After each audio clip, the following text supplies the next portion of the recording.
Hey, all right, here we are. It's me, John Park, and welcome to John Park's Workshop, where we are going to build some cool stuff today, talk about other cool stuff. Pretty much it's all coolness. Also, some creepiness, because Halloween is coming. See, skulls. I am excited because I think I may have worked out my difficulties with my audio that I had at the beginning of the show last week, so I'm not getting this womp womp womp sound. Little weird interference crosstalk going on in my mixer. That was from turning up the headphone monitor output at a certain point. It goes womp womp womp. So none of that today. No womp womp womp. Let's see. Let me go ahead and say hey to the people who've come to hang out on the Discord chat. Hello, Discord chat. Look, there you are. There's people. Hi, Todd Bott. Hey, Andy Calloway, Troy Gar, C. Grover, and others. And also, for the people who are watching us over on Twitch, if you want to discuss, come on over to the Discord for the chat. Same with YouTube. Hi, YouTube people. Welcome. Oh, good. C. Grover says that the voice level is perfect, so that's great to hear. Thank you so much for checking on that. All right. Well, let's get this started. I think the first thing I wanted to mention was that we've got subscriptions open for the next AdaBox. AdaBox 14 is going to be released in November, I think later in November. And it's going to be kind of a holiday-themed AdaBox. And it's going to have some cool stuff in it. So go ahead and subscribe now, because we do tend to keep subscribers from quarter to quarter. So there's not a lot of new openings if you aren't already a subscriber. So please, if that's something that interests you, go check it out. In fact, we did the unboxing for 13 last week, and I'm going to use the, this was what was in it, along with lots of other stuff, but we had our monster mask inside of AdaBox 13, and I'm going to use that monster mask for a project today. All right, let's see, what else? Hey, have I mentioned the jobs board? If you go to jobs.adafruit.com, you can check out lots of interesting makery, engineering-y, creative technology-ish types of positions that are being posted on there for free. So it's free if you're posting with a job opening. It's free to post your own resume if you're looking for work. A couple of new things on there. The EFF, Electronic Frontier Foundation, our good friends who are keeping the internet free and private for us to use the way it was intended. They're looking for a community manager as well as a development director. So if that's something that looks like it's up your alley, please go check it out. Love the EFF. They're wonderful people. All right. Let's see. What else have we got? Hey, how about a little coupon code for you? The coupon code for today is BRAINS, and that's spelled B-R-A-A-A-I-N-S. That's right, BRAINS, spelled B-R-A-A-A-I-N-S. That's brains with 3 A's.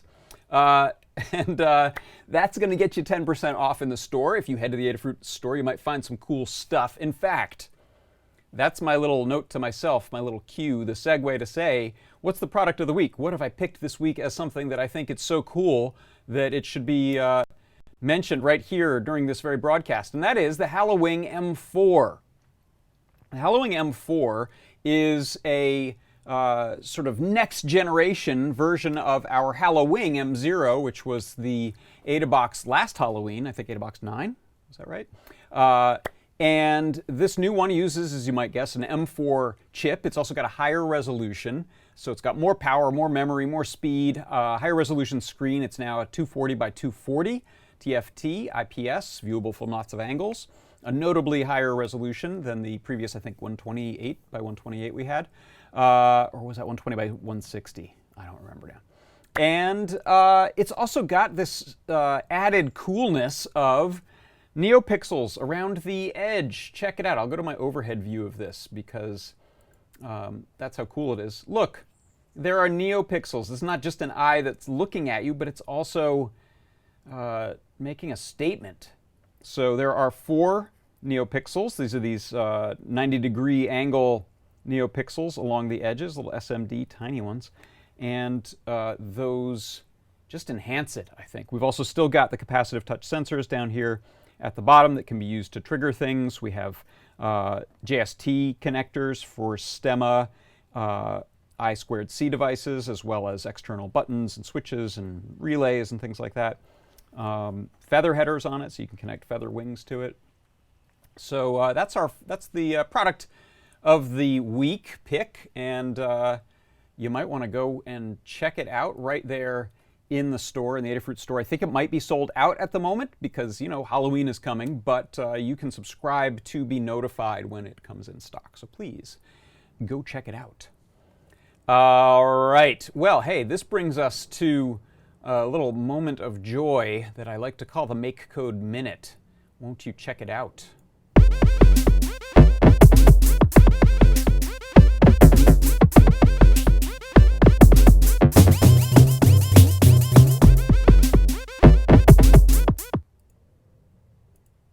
Okay, so let's prep some things here, because for my Make Code Minute this week, I've got a cool little practical project that you can make using your Circuit Playground Express and Make Code, and it is a type of bubble level. So for today's Make Code Minute, I'd like to talk about how you can use the built-in accelerometer as a level if you're trying to, let's say, hang a picture frame or level a desk. So as you can see here in Make Code, what I've got going on, I'm first setting my accelerometer range to 1G, which will make it a little more sensitive in the values that we're reading. And then I'm using these, here, let me minimize this for a second so you get a bigger screen. I'm using these if, else if blocks to test against the condition of the accelerometer reading on X being either below 20, or I should say below 20 and above negative 20. That's the little band where I'm considering us to be right in the middle. It's sensitive enough that I couldn't just use 0. And in that case, I set the 2 NeoPixels on the edges to green. If we are less than that 20, then we're tilted this way, and we set 2 NeoPixels to red.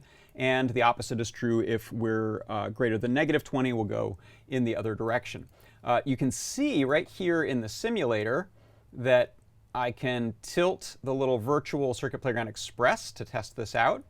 And if we take a look at my downshooter, I've got it running right here. So right now, let me hold it in my hand. You can see if I tilt this way, I'm too far in one direction, too far another, and just right. Oh, there we go, just right. So if I set that on my desk, we might get it to, yeah, it looks like my desk is level. That's great. So that's one way that you can create a bubble level right inside of Make Code, or rather right inside the Make Code for the Circuit Playground Express. And that is your Make Code Minute.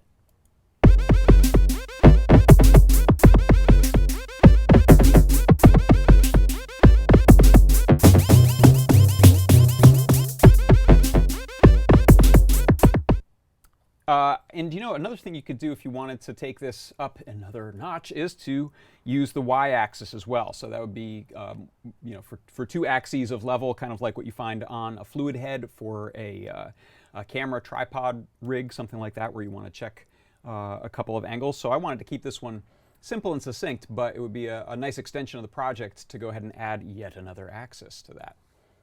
All right, so let's see. I see lots of activity over there in the Discord. What are you people chatting about? What's going on back there? Is that music messed up for anyone else? What music? Was the music messed up? Oh, that's weird. Someone beating. Oh, it's playing double. I think I know why. All right. Well, I think I can fix that. Thanks for the heads up. Let's see. I'll do that. All right, this is just a test. Can you people help me out? First of all, do I still sound normal? Can you still hear me? Let's see. Looks like you should be able to, yeah? Pop my level up a little bit. And yes, normal for me. Okay, so check this out. I'm gonna play that back, and you tell me if this sounds okay.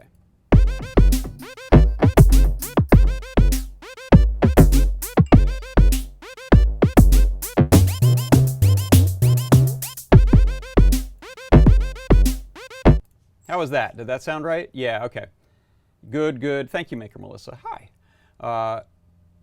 It doubled at the end. That was my fault because I was hitting my, I was picking it up on the mic. Yeah, okay, yes, thank you. Adafruit, I think that's Phil Tyrone saying he sent me an email. It's doubled up in Marcus.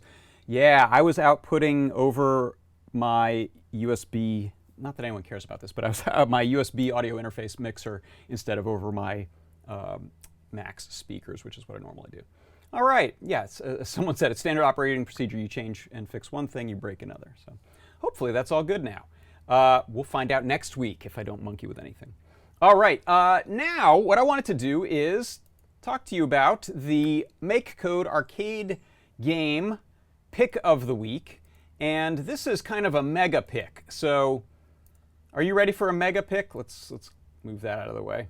In fact, let's move that out of the way. So my MakeCode arcade game pick of the week is the MakeCode arcade game Jam that was on itch.io, or itch.io, last week, I believe it was. This was a game jam where everyone was asked to create, anyone who wanted to participate could come and participate and create a 5-second game.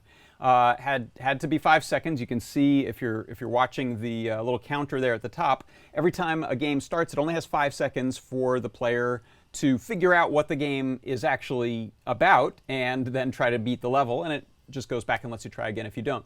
This is based on that concept of the WarioWare games on Nintendo DS. If you remember those, they were manic and fun and insane little mini games. So this game jam was in that spirit. So let me pop over to my MakeCode editor, and this is the game. Now you'll notice in the JavaScript or in the blocks mode, this is a compilation of lots of games. So the good people at Microsoft on the MakeCode team were able to take everyone's game and fit them into essentially a container of a single game. If you go over to your JavaScript section, you can see these multiple TypeScript files in the left here. So this is a game where you're dodging things. This is a game where you're collecting things, a balloon pop game, a balloon collection game, and so on. So these are all of the different games. If you go back and look at the website here, under submissions, you'll see here are all the individual games. So you can go and just check out an individual game, or you can download and play the mega game. And I thought just for fun, I would show you on my PyGamer. Let me go to the overhead here. I've got that one game loaded on. So there's a single file that you can upload, and that will give you all of the games compiled into one. Oh, let's see, do I need to reset? Something's happening here. Live demo. Let me turn it off and on. Well, maybe it's not going to play for us. Oh, that's too bad. I had it playing before, and I don't know what I've done. You know what? Just so you can see how this plays out, I will plug it in, and let's reset it. You know what? Let me just see if resetting it once does it. Yeah, I think it wants me to re-upload it. So I'm going to go over here to my MakeCode Arcade. We'll go back to Blocks View. And in MakeCode Arcade, I'm simply going to pair the device. Let me show you that as I do it. So here, let's try pair device to the PyGamer. Oh, I see. I have multiple things plugged in, so it might be a little confused. And let's see if we can just download straight to the board. Otherwise, we can drag the UF2 file out in the file system. So I hit the download to board, and since it's paired, it should be pushing that over to the PyGamer. And I'll switch the camera over to that. It says downloading. That's hopeful.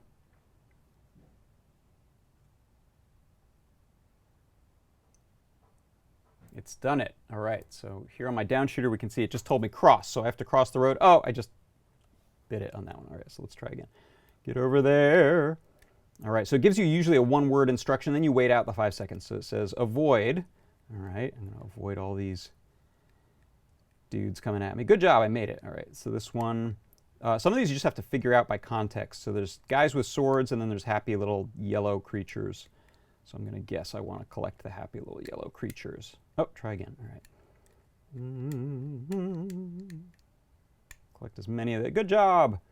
Pet. All right, here I just have to figure out what do they mean by pet. I'm going to hit A. Dog petted.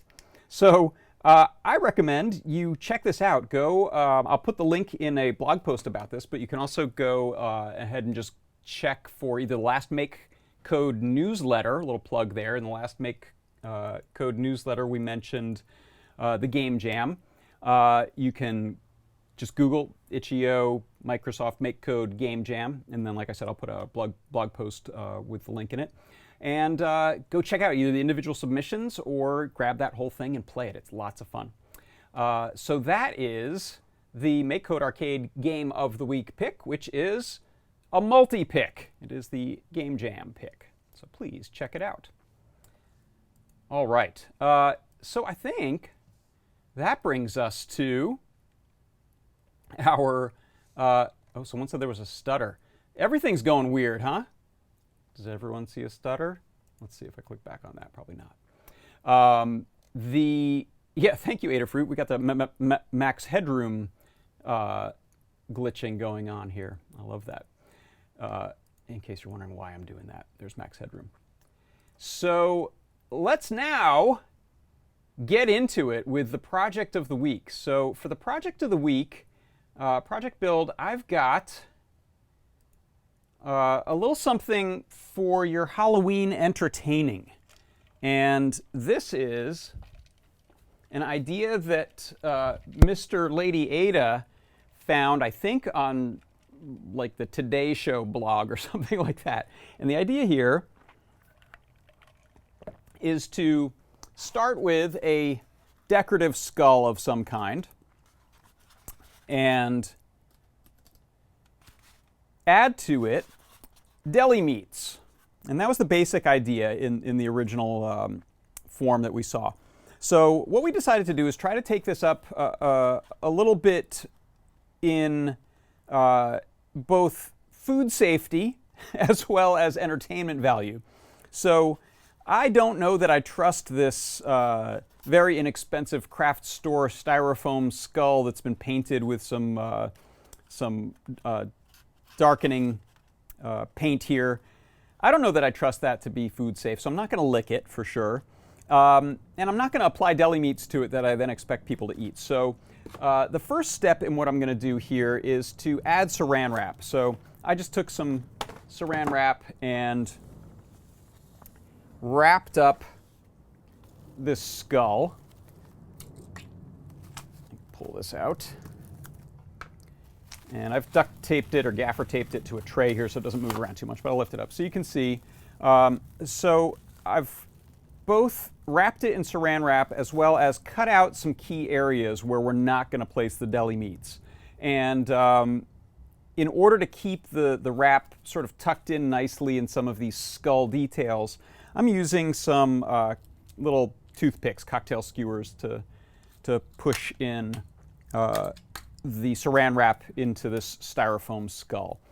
So for this reason, I think the styrofoam skull is a good alternate to the typical plastic skull. You could use that as well, but this is easy to work with. It's also a bit bigger than some of the smaller scale skulls that I use for projects. So this is the hardware store plastic skull that I use for a lot of projects, but this styrofoam one, which I got at a craft store, got at Michael's actually, seems to be a good one for this project.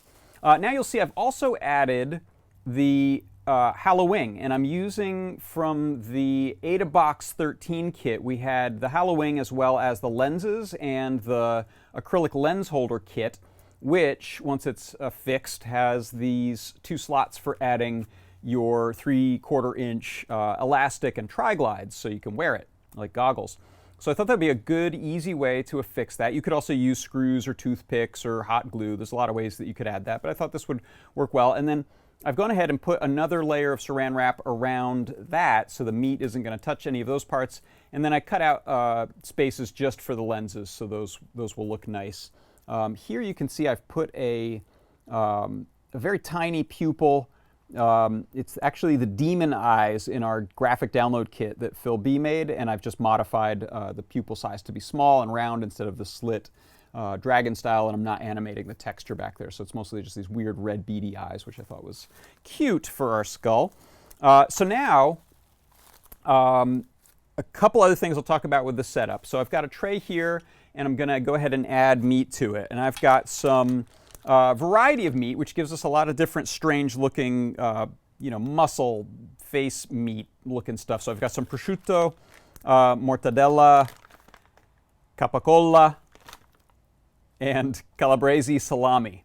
And if you ask Mr. Lady Ada, he can tell you some stories about other ways to pronounce capicola and mortadella, but I'm not going to say them. So that's one aspect of this, is that we're going to add the meat.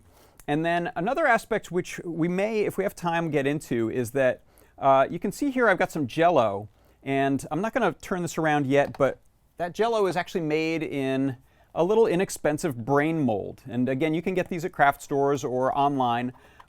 This is, I think, there's some that are silicone. This one, I think, is made from HDPE plastic. So I sprayed it with some canola oil before putting in the Jell-O so that it'll act as a mold release and get out of there, because there's no hole for letting air back in. So you don't want it to stick. For this to work well, we may need to actually build up here or cut into the skull. So I may save that for doing my project tomorrow, or we'll see. It might be fun to make a mess here today. So let's see. In order to you to see this well, should I tip that back? No, I'll just work. How about I'll work towards the camera, and we'll get a little view like that. Let's see if we can zoom that in some. Yeah, that might work. How about, do I have something good to put that up on? Let me get a little apple box.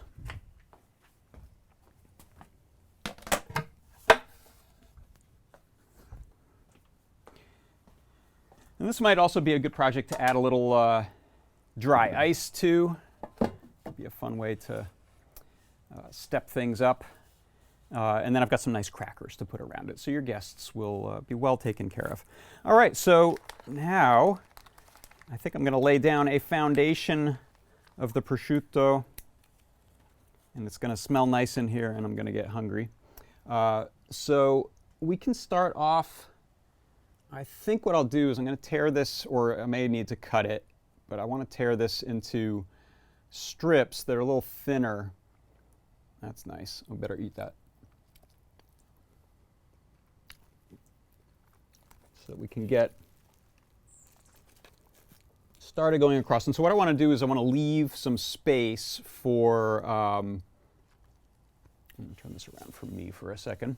Leave some space for the nose and the mouth. Those are the two main non-meat parts that we want to make sure we accommodate. And I'm going to turn this like so. Maybe get this cheek. And just to get a quick effect of this, what I'm going to do also is leave a little space for using the excuse me, USB port and the power switch. So you can see, now I've got very meaty hands. Let's go to big bench view. You can see here, oh, I just had a camera die on me, didn't I? That's okay, we'll use this camera here, and I'll go reboot that in a second. As you can see here, I'm leaving a little space right there, which is where I just cut a little hole for USB, and we can actually move the on-off switch without needing a hole for that. Let me just turn off that view for a second.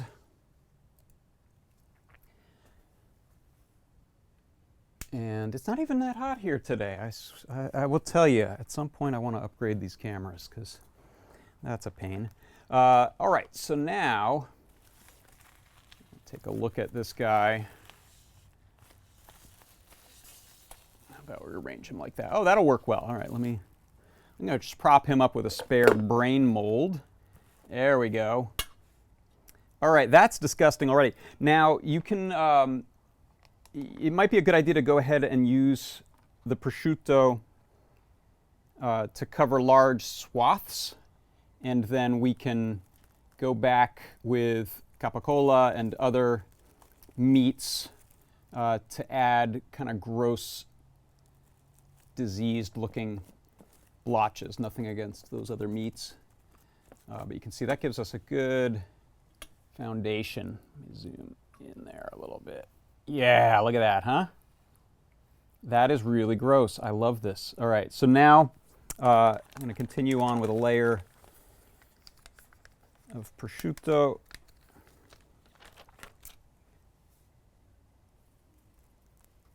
Oh, God, yes. I mean, I guess this works because, sorry to all the vegetarians there, but that's exactly what our prosciutto is. It's the meats that normally are clinging to the bones, right? Okay, so now let's move on to, okay, the capicola you can see here is kind of darker and has a different pattern to it, so that'll be a nice, you can see it's this round piece. I'm going to probably break that up.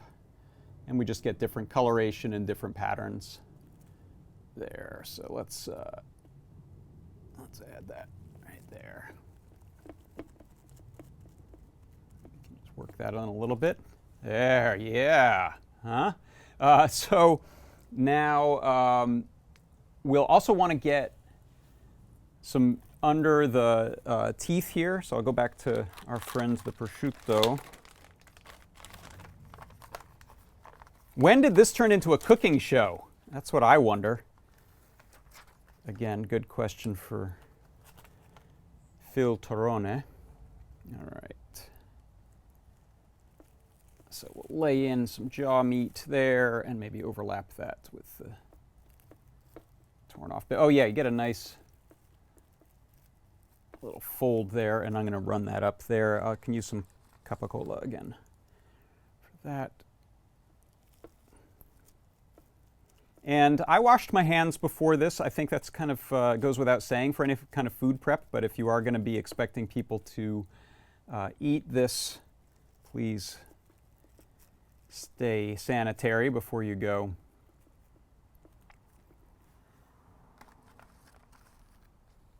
Manhandling all this meat. All right, nice little cheek piece here. And I will try to cover up some of the hardware there, still, like I said, leaving open our switch and USB port, like so. And we'll try to extend this meat down here a little bit too. Let's see, I think this salami, calabrese salami, has some nice color to it, so we'll grab a piece of that.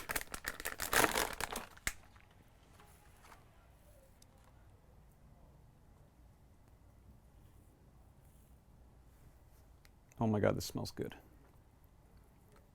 Okay, so I'm just going to use that to extend a little further.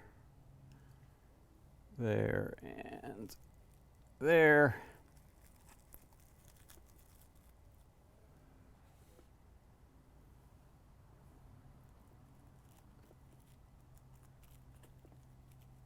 Okay, I think that's looking really spectacular. And then you're just going to work your way around the back of it. But if we take let me take a chance on turning on that other camera, I can show you this from a front view.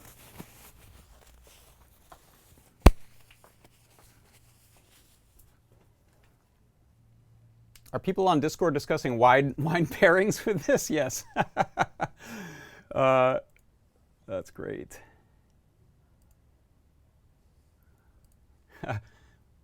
Probably a Chianti, right? That would be delicious. A Barolo, maybe? All right. Hey, look, that camera's working again, so let's pop over there. Put that on the bench cam.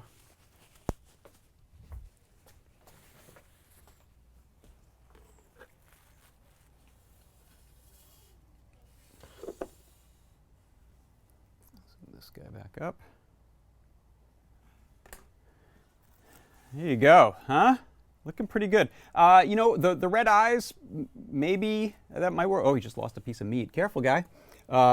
Maybe I'll switch to a more traditional eye. I think that came from there. As long as you don't use the blink. I think that's one of the key to selling the effect, is that my poor guy doesn't have eyeballs anymore, so you might want to remove that blink. It also looked better. I have a lot of bright lights pointed at here, so it doesn't, it gives us a lot of reflection. Oh, all right, that piece just wants to be eaten. Delicious. So then I recommend spreading some crackers around here. And I think I will save the Jell-O for the guide, just because I want to prep the skull. I think it's just going to slide off of it right now, and I want to actually, I'm going to do it on a second one. I'm going to cut into the skull so that that looks like we've removed the top of the skull first. But that, I think, is the beginnings of an excellent Halloween centerpiece. So you can just encourage people to come with a toothpick and some crackers and cheese and eat up their delicious Meat Skull Centerpiece. So before we go, I will encourage you to head to the Adafruit store armed with this highly appropriate coupon code, which is spelled BRAAAINS. And Andy Calloway says, this is the first time I've seen John eating his project. That's just because I haven't been filming it before. I eat all my projects. All right, hey, that's it for today, and I'll thank you so much for stopping by again for Adafruit Industries. I'm John Park. This has been John Park's Workshop, and keep your eyes peeled for this project in handy learning guide form. And if you've got a party coming up, please do consider building your own brain centerpiece or skull centerpiece. Thanks so much, everyone. I will see you next time. Bye-bye.